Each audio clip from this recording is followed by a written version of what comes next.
Hi, I'm Laura, and this is the Aligned Women podcast. And today on the show, we have Dr. Louise du Plessis. We are exceptionally excited for this because Dr. du Plessis was the one that actually helped me recover from my burnout after I saw 5 or 6 other doctors before her. So this one is personal. Everything said on this podcast is for educational purposes only and should not be seen as medical advice. Welcome. Thank you for having me, Laura. It's wonderful to be here. Oh, it's an absolute pleasure to have you here. So let's start with just hearing a little bit about yourself and your journey and how you became a doctor, and especially within this space. Sure. Becoming a doctor was a very long journey.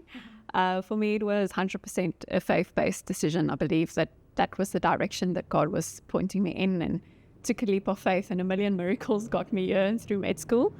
And I went through all my community services, did my internship like every other doctor, ended up in a very small town and practicing medicine with normal, middle class, mostly Afrikaans people who I loved and built very good relationships with.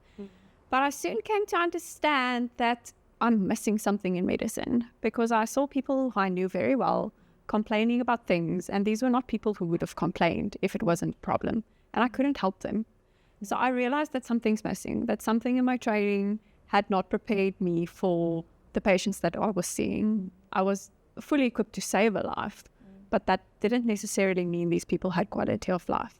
And that's when I started digging, and I started doing research, and I came across this, what I still call the fairyland of medicine, called functional medicine. And once I started digging into that and looking into the principles, I just knew I would never be able to practice medicine the same again. Wow, that's so inspirational. And I think whenever I've done research into this topic and listened to podcasts from doctors like yourself, they all say the same thing. What they were taught in medical school is not sufficient for the real world. Would you agree with that? Yes, I think not sufficient. It's not the full picture. But I do understand the way that training works and the reason why we were taught that. I would not have been a safe doctor, not even as a functional medical practitioner, if I did not have, air quotes, conventional medical training like we had, because I still need to be able to consider all the options and all the possibilities when I am prescribing or am advising my patient on something. If I only knew the functional medicine side and not the full conventional, all the tests, all the diseases, I wouldn't be able to actually make informed decisions. And I also wouldn't be able to counsel my patients fully. So it was a very much needed base. But when it actually comes to quality of life for my patients, I just wanted more tools. I wanted more tools in my toolkit. I didn't just want to save lives. I wanted people to actually enjoy the lives that they were living. So integrative or functional medicine sounds like a new term, but it's not really new, is it? No, it is not a new term at all, actually. It's been coming over multiple years. I think functional medicine actually has its origin from some of the Chinese medicine and the Ayurvedic medicine and their principles of thinking around the body as a system. And as I was thinking about this question, I realized that medicine has come a long way. The evolution of medicine, we've come a very long way from drilling holes into people's skulls and wondering uteruses and all the principles that we used to believe in. We've come a long way. Medicine has evolved, and to me that is proof that there's always been doctors and scientists who have been committed to finding better answers, to finding better options for their patients and caring about people. But it's not just medicine that has evolved, it was life that evolved. I think the latest statistics from the World Health Organization said something about upwards of 70% of people or deaths today is from non-communicable diseases, which means people are dying from hypertension, diabetes, cholesterol, heart attacks. All these chronic diseases that we know have a lot of links to lifestyle and nutrition. And I'm very sure this was not around in the 1700s when people weren't sitting in traffic for 4 hours a day thinking about their 200 emails they haven't answered. Or sitting at a desk all day. They didn't have the air pollution. They didn't have the water pollution. They were walking more than they were driving. They definitely did not have hormone disruptors at their dinner tables. And so, just lifestyle in general changed, and a need arose for a different type of medicine. And as the need arose, again, there were scientists and doctors who were committed to it, and that is how the field of functional medicine exists today. Why do you think it took so long for conventional medicine to actually start integrating all of these things that you've just spoken about? I think firstly, if you take 10 people off the street and you ask them if they could only have access to one doctor for the rest of their lives, would they choose the emergency guy who's going to save their life when they're in a car accident, or the functional medicine person who's going to give them more energy? Then I think most of them would be choosing the emergency medicine guy, because everyone wants that. We'd rather be alive and not necessarily as happy than be dead. So I completely understand why over the years resources and training has gone into the fundamentals of stopping mortality first and then looking at morbidity. So first saving a life and then looking at quality of life. And that's where we're in such an exciting era where we've reached a point where there is enough to go around. There's enough interest. People are informed enough. Doctors are informed enough to be looking into this, that we can actually now develop a form of medicine that also looks after quality of life and not just maintaining a life. And just on this topic now, how would you explain integrative medicine or functional medicine? What do you want to call it, by the way? Functional or integrative? I actually mix up the terms quite a lot as well, because for me, functional medicine in a way describes it a little bit better. Integrative medicine could be a more broader topic because it does bring in some other principles as well. Whereas functional medicine generally is considered a very science-based approach. Patient-centered, obviously, patient-centered, science-based approach. So the way I describe functional medicine to my patients is that I am trying to work with the functions that you have in your body and to restore the regulation of the systems that exist so that they will function as effectively as possible. We're not just looking at what you're complaining about. We're looking at underlying causes. I usually take a garden as an example. I think it works pretty well. So if you have a headache, that is like a weed growing in your garden, and you would go to a GP, they'd pull out the weed or spray it with poison, and off you go. But when people come to me with a headache, I'm going to look at the whole garden. So I'm going to be asking, why is there a weed growing in your garden? What is the soil quality like? Are you getting enough sun? Are you getting enough water? Is the plants actually growing in your garden?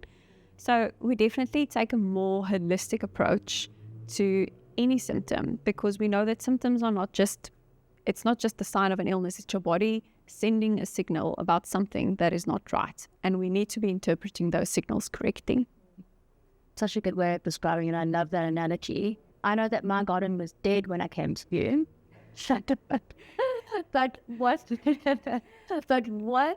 would you say that when someone comes to you, I know that you take a very personal approach to everyone, but are there certain things that you will probably always test for everyone, and what would those be?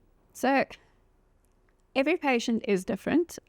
We do take a personalized approach, and it is quite difficult for me because my brain has over the years learned to see a patient as a whole, a complaint, a symptom, a cause. My brain just goes to all the dimensions at once sometimes. But then when I work out a plan, I generally try and divide into basic structures, because functional medicine can be very overwhelming. It's a lot of information. It's a lot of supplements. It's new to many people that come in. So generally we start looking at nervous system, your stress response, your brain. Then we look at your hormones. I work in a practice that have a very special interest in hormone health. So hormones is a big one for us. And obviously the gut. I don't think you can look at any body system without looking at the gut. So if I had to choose and prioritize, I think those three would be my starting point in just structuring a plan and an approach. And then we build. We often talk about building a house. We build a foundation, we build the next wall, we build this door, we build this window. We unfortunately cannot build the whole house in one. So I think those would be my starting blocks. Okay. It's so interesting that you talk about gut health, because I think when someone's feeling super tired, anxious, depleted, the last thing that you think is your gut. Yes, and it's usually the last thing the patient wants to hear as well, because they generally think the doctor's gone absolutely crazy. But our gut is our second brain. Our gut is central to everything that is happening in our body. you can have the best diet in the world. If your gut's not absorbing it, those nutrients mean nothing. If our hormones are not being processed well in our body, if they don't get excreted well by our gut, we're going to have hormonal issues. If there is any type of inflammation in our gut, it's going to be spreading to our body within seconds flat. The gut to me is like the highway of the body because it's such a sensitive organ and there's so much blood flow going to that area that any form of inflammation will immediately be going to any part of the body. So you can have a skin issue, you can have a hair issue, you can even have joint pains from gut disorders. So you can have emotions from gut disorders. People joke about being hangry, but it's a real thing. Your gut and your emotions, your gut-brain axis is so powerful, and that's something that there's a lot of research being done now, and nobody can dispute that fact anymore. So our gut really is central to everything that is going on. Can you explain the gut-brain axis a little bit more? Sure. So our gut and our brain actually communicate in about 5 different ways, mainly by the bloodstream, obviously, because all the nutrients that we absorb from our gut goes into the blood, goes to the brain. Our gut actually also produce a lot of hormones. 95% of your serotonin actually gets made in your gut. That's crazy. It's a lot. And when you listen to a lot of scientists and people, they will tell you, yes, but it doesn't cross the blood-brain barrier. And yes, they are correct, but it can still attach to things like the vagus nerve and other endpoints of the brain that is accessible to those hormones being produced there. And it also produces a lot of GABA. GABA is the main inhibitory hormone in our brain that helps us switch off, helps us sleep, helps us not be overexcited all the time. So a lot of those hormones and nutrients coming from the gut is supposed to be feeding the brain. So they're communicating in those ways all the time. Then we also have the nervous system. The gut actually has its own nervous system called the enteric system. So the gut can do something without asking the brain's permission, which is always one of my fun medical facts, that your gut can contract or react and then afterwards tell the brain, oh, I did this, which is why we call the gut the second brain. You're not my boss. Yeah, I can do things without you. And then the main central nervous system component, where the vagus nerve between the gut and the brain is the main highway of information being carried, where hormones and even the gut microbiome influence how our brain gets and interprets signals, and then how our brain tells our gut whether we're in fight or flight, whether we are in rest and digest, and how the gut should be processing the food that we are receiving. Nervous system health is such a catchphrase at the moment, and every influencer, Joshog, is talking about it, on Instagram or TikTok, but not really discussing this in detail. You mentioned the vagus nerve and how it's, runs into the gut, but then you said the gut actually has its own nervous system of its own. So how do you regulate that?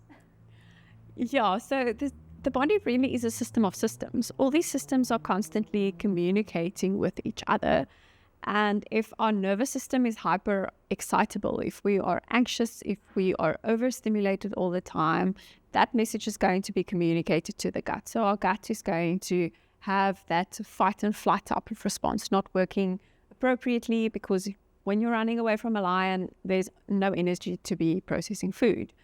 So we kind of need to work on all the systems together and to get them to be working together to regulate the whole system, which is why generally it doesn't work. When you go to someone with a gut problem, that's actually because of anxiety and they give you gut medication. If they're not treating the brain and the gut together, you are not going to get to the bottom of the problem, because they will just be feeding off each other the whole time and the problem will just be perpetuating itself continuously.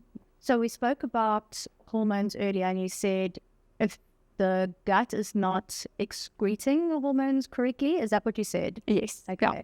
So is that another word for detox? Yes, actually, in a way it would be. I don't think people realize that our hormones also need to be detoxed, air quotes. It's not a toxin, but your hormones can't stay in your body forever. They also actually need to leave when they are done and have served their purpose. And that mainly happens through the gut. Sure. So if your gut is not processing hormones out, can that cause hormonal issues? Definitely, especially when it comes to estrogen. There's been a lot of studies recently done on what they call the estrobolome, which basically points to the interaction between estrogen and the gut microbiome. And what they found was that when people have an balanced gut microbiome. All this estrogen that has been appropriately packaged by the liver is coming through the gut on its way out, but instead of being excreted, it's actually being reabsorbed. And then you get people with massively high levels of estrogen just because the body is actually not able to get rid of it. So when someone comes to you and they have, maybe you've tested them for estrogen and they come back with really high levels of estrogen, would your first port of call be to look at the gut and how it's actually functioning? Yes, I definitely think, especially if a patient comes with symptoms, so that's where the history definitely plays a part. We need to know if there is any gut symptoms, then that would be my first thing to think about. If they don't have gut symptoms, then you'll have to go and dig a lot more deeper to go and find out where the issue is. But generally, when people tell me they have a gut problem, I already know what my blood levels are going to look like. Really? Okay.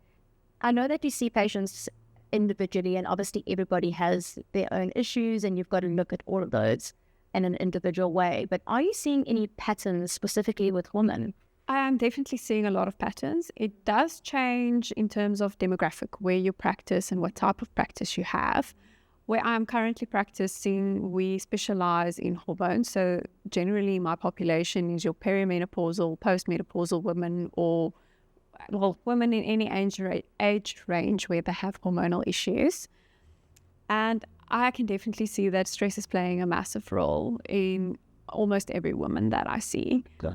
And it makes a lot of sense. I mean, women in today, we are past the age of women being at home, being the caregivers, but it's still in our nature. So many women are still the carers of their family. They want to nurture, they want to care for their families. So working, being powerhouses in the business sector, picking your kids up from school, doing all the mom things, and then when are you supposed to go to your Pilates class and have a nutritious meal? So their own health generally falls by the wayside, and then that shows up in their body. So is that showing up as burnout? Many times, yes. Many times stress, overwhelm, and then add to that when your hormones start to get unbalanced, just going into perimenopause and natural progression of life, that added bit of physiological stress on top of the psychological stress is generally what then pushes them into my office. What does perimenopause look like? Perimenopause actually has so many different faces. For some women, it is PMS like they are a teenager, back at it, period pains, mood swings, breast tenderness, all those things which I hadn't had in years. For some women, it's really moodiness, it's the hot flushes, it's the night sweats, it's all those things start up again. But I've even had women come into my office and tell me they've wanted to commit themselves to an institution because the thoughts in their head are not theirs.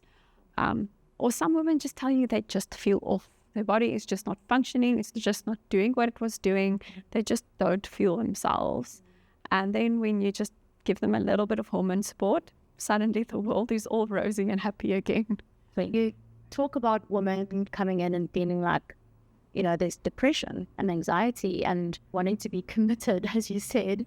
And that what kind of takes me to the next topic of PMDD, which is also something that's been coming up a lot more recently because people actually had no idea it existed. So can you tell us a little bit more about what PMDD is and what the difference between PMS and PMDD is?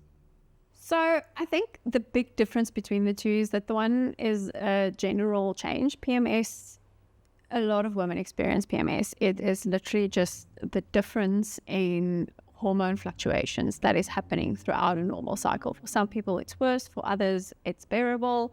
And then we get to the proper disorder where we get to PMDD, where the hormones go so out of balance that they actually don't have quality of life. They get severe symptoms, they cannot go to the work, they stay in bed. A lot of women have such heavy periods that they end up getting iron infusions. And that is where I generally feel very sorry for my patients, because I see a lot of women come into my office complaining of these things and telling me, but that's just part of being a woman. And I want to cry because they've seen 3 doctors before me who told them that's just part of being a woman, and it's not.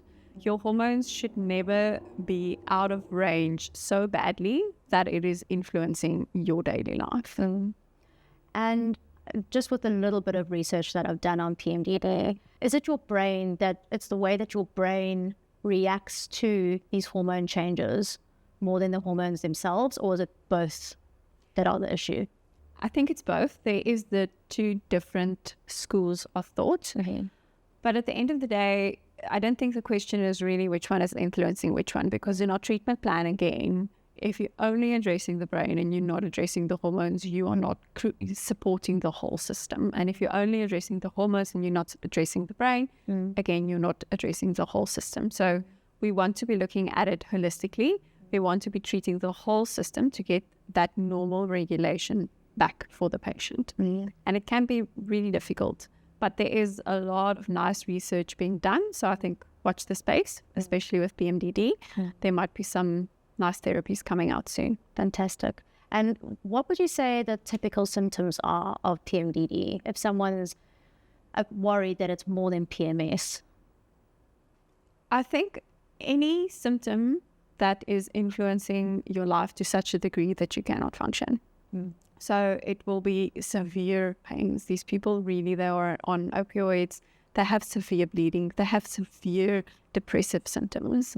Their moods fluctuate to the point where people want to have themselves committed. So it's all the symptoms that we know, but it is to such a degree that people cannot function. And that is what makes it an actual disorder and not just a normal symptom. Obviously, like we started this and you said, you look at the body as if it was a house and there's like a million rooms. So I'm trying to go to and visit as many rooms as I possibly can. So earlier you mentioned the tiger chasing you. And I think that's a nice segue into cortisol. And a lot of people talk about having high cortisol, but not a lot of people talk about having low cortisol, which is just as bad. So can you talk to us a little bit about cortisol, what it is, and the different kind of tests that you're seeing and what we should look out for? So cortisol has gotten a bad rep, but cortisol really is not a bad hormone. You actually really want it. Cortisol is not your stress hormone. It's your energy hormone. It's the hormone that makes you get up in the morning. It's the hormone that mobilizes energy in your body. And then obviously it would be the hormone that gets raised in any stress situation, because when you are running away from a lion, you need a lot of energy to be running. So we want that system to be optimized and we want that cortisol response. In general, low cortisol, there's only two types of low cortisol that I know of. I might be missing something, but the one would be Addison's disease, which is a very rare disease, and it's an actual adrenal dysfunction where people do not produce enough cortisol. That's very rare and not something that I have personally actually seen. And then you get when people are burned out. So that would be when we've had a severe, long period of a very high stress with high cortisol, where the brain just goes, enough is enough. And it switches off that mechanism. And it just drops the levels of cortisol to a level where the brain is no longer exposed to such high levels anymore. And what's the brain trying to achieve when it does this? So the brain is the main driver of your whole HPA axis. People talk about adrenal fatigue, but it's actually such a misleading term because the adrenals are just the pawn in this whole process. The brain is the CEO and the adrenals is the factory. So the CEO is the one that decides how much cortisol gets released, and it's also the target hormone for the cortisol because all the feedback is going back to the brain. But cortisol is a catabolic hormone, which means it's a hormone that breaks down tissue. And it makes sense because, again, it needs to release energy. So it breaks down tissues to release that energy for the body to use. So if the brain is constantly exposed to high levels of cortisol, it's causing inflammation in the brain and it's causing actual damage to major areas of our brain over the long term. And your brain, being part of a very smart body, knows that it's being damaged. So the brain kind of goes into a protective mode. It starts blunting receptors and it starts pulling back its dendrites, which is the parts of the brain that accept hormones. And it starts going to protection mode to switch off this cortisol mechanism in order to protect itself from the damage that's happening. Wow, I did not know that. So when you are severely stressed, you're actually damaging your brain. Definitely. And this is why a lot of people with chronic anxiety and chronic untreated anxiety end up developing mental health issues. Take PTSD, for example. That's a part of the brain that is very responsible for memory and learning that gets damaged by cortisol. And that's why people who struggle with PTSD struggle with emotional regulation and they struggle with retaining memory. It's because of that constant cortisol exposure to parts of the brain that is very important for emotional regulation. Okay. That's fascinating and terrifying. Definitely. Yeah. What happens now? So someone comes to you, their cortisol is depleted, they've already gone through that cycle of it being too much and your brain going, no more. Now what? So treating someone that has gone so far down the road of burnout can be extremely difficult. It does depend on where they are on the spectrum, but people who are completely past the point of burnout where they have such low cortisol actually end up in a group that psychiatrists would term treatment-resistant depression, because giving them a normal antidepressant and giving them a normal SSRI just doesn't touch base, and these people are very difficult to treat. So from our perspective, again, we have to look at the whole system. We need to see, is the gut contributing, is the hormones contributing? We look at all the triggers inside the body, and those people need rest. They need to be taken out of the normal rhythm of their lives because their body actually cannot deal with any stress appropriately. So you need to give them time to rest, and you need to give them time to reset the system. And then we slowly start working with the brain, start working with supporting adrenal function with a lot of nice herbals, and just in general calming down the nervous system. And with some patients, we do get great responses depending on how hard they work with us, if it's possible for them to actually have that rest, because that's not something that everyone can do. But it does take a long time, and it is a very, very difficult situation to get someone out of. Any advice from you as for women, how to not get to that point? And why are we seeing so many women getting to this really extreme point when it takes so long for them to recover?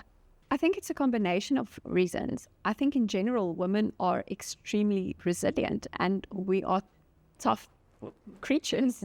Like these powerhouses of women, in their minds, they think that they can do all these things and just think better and be better. And that drive sometimes drives women past the point where their bodies have started screaming at them long ago.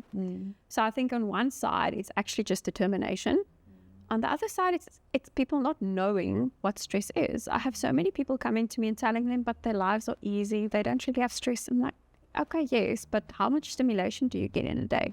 What's going on in your body? Because imbalanced hormones or a poor gut or a poor diet, all those things are stress as well. Not getting enough nutrition. How many women is starving themselves either because they want to look skinny or they just don't have time to eat. To a body, you are dying. There's no food. Your body's not getting resources. That is a stress. Is that a tiger? That is a tiger chasing you. Your body doesn't know the difference between someone chasing you with a knife and you not getting food. A stress is a stress. So I think people don't actually know what stress is. They don't know that all these factors are compounding into one big effect and one big trigger on our body. And then in general, we just don't look after each other or after ourselves. I was definitely guilty of this in my community service here, working in a government hospital in the middle of COVID. It was an absolutely extreme difficult time, especially as a junior doctor. You barely knew what you were doing, and now that your seniors didn't know either. So it was a very stressful time, and working 24-hour shifts without even taking a sip of water. It's just not a wise. If I look back now, that's possibly the reasons why I burned out extremely badly after ComServe. I'm sure it's very common in doctors, ironically. Common. And simple things like taking 10 minutes to take a sip of water and taking a bite to eat, and just so that your body is not just psychologically stressed, but that the physical things are not also causing stress. It's such simple things that we can start implementing in our lives. Taking 10 or 20 minutes a day, putting your phone down, nobody's going to die. Take a deep breath and just calm your nervous system. It can be before you go to bed. It will help you sleep better. But just do small things during your day instead of running through everything would make, I think, a massive difference in most people's lives. So I completely agree. And just on the topic of, your body thinking that it's dying because it's starving, it kind of takes me to the next point, which is GLP-1s. Oh, lovely topic. Yeah. Let's discuss that and hormone dysregulation. And are you seeing a correlation between those two? So in general, I actually don't have any issues with GLP-1s. I think it's a wonderful drug. I think used responsibly and appropriately, it is really changing people's lives. But the emphasis should be on responsibly. If it's used under medical guidance and you are being monitored, your bone mass is being monitored, your muscle mass is being monitored, someone's looking after your nutrition. If you're using it responsibly, then GLPs generally do not cause any issues. The problem is that people are using it to the extremes and they are actually starving themselves because they have switched off the body's mechanisms of telling them that they are hungry. And then we run into severe problems, not just hormonal issues, but nutritional issues. People lose their bone mass, their skin starts to break down, their hair starts to fall out. You can get a whole host of symptoms, and that is because people are not feeding themselves. Sure. And what is the effect on the hormones as a result? So once you go into a nutritional deficiency, your body goes into an absolute fight or flight state. It's like a chronic stress. And your body starts to preserve energy. So now your cortisol is telling the rest of the body, you cannot get energy because we are dying. We are running away from a lion. We need this energy to be going to the muscle, to be going to survival. And reproduction is not a good survival tactic. So anything hormone related is not termed survival in your body. It's not going to be its primary defense. So those things just don't get energy.